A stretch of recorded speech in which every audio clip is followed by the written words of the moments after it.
When it became clear that Mother needed help because she had Parkinson's disease and was falling a lot, we were memorizing from James chapter 1. And independently, God spoke to us out of James chapter 1 that says, "True and undefiled religion is this, to look after orphans and widows in their distress." And it was as if God said, you have a widow that is in distress and you need to take care of her. And so both of us felt compelled of God to come. But at the same time, the thought of leaving Africa was hard because we really did love our ministry and what we were doing. But whenever we told our African friends that we were coming home and why we were coming home, they would say, "Oh, we hate to see you go, but you must go.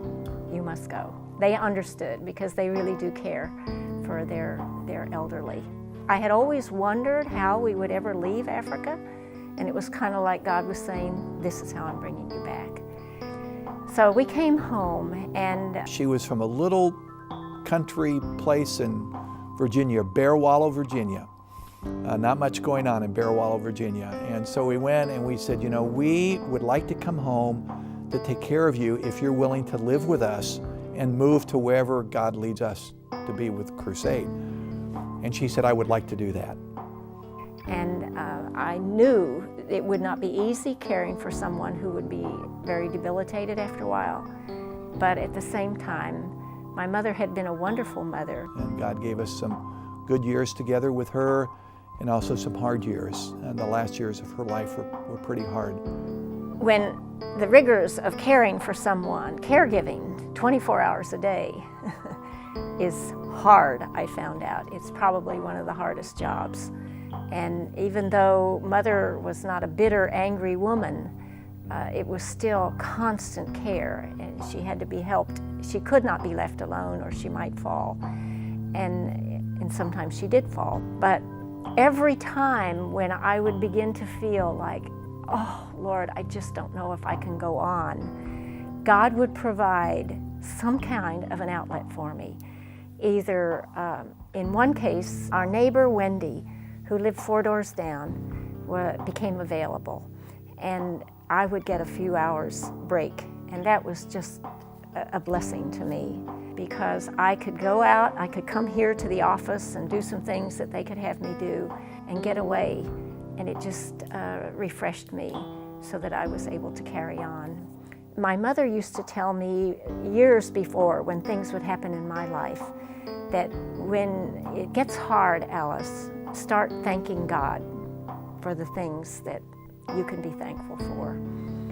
And sometimes when I was caring for her and it seemed so difficult some particular days, I would remember that and I would start thanking the Lord for the mother that He had given me, for one thing, and for the husband that was supporting me. Gary was wonderful with Mother. He was there. As soon as he would come home, he would take over. He would talk to her. He would play games with her. He loved her, and she loved him. And that was a gift. And so I could thank the Lord for that. And eventually, Mother was put on hospice care, and she was on hospice for 2.5 years. But that was also a wonderful thing that God brought to help me get through those years of all the nursing care that she required. And actually, all of the hospice nurses that came in, many of them would comment on how sweet my mother was, even when she could no longer talk. And they would comment on that, and I'd have the opportunity to tell them that she was a believer, that she loved the Lord, and then share Christ with them. So if nothing more, God allowed her to go through this so that they could hear the gospel.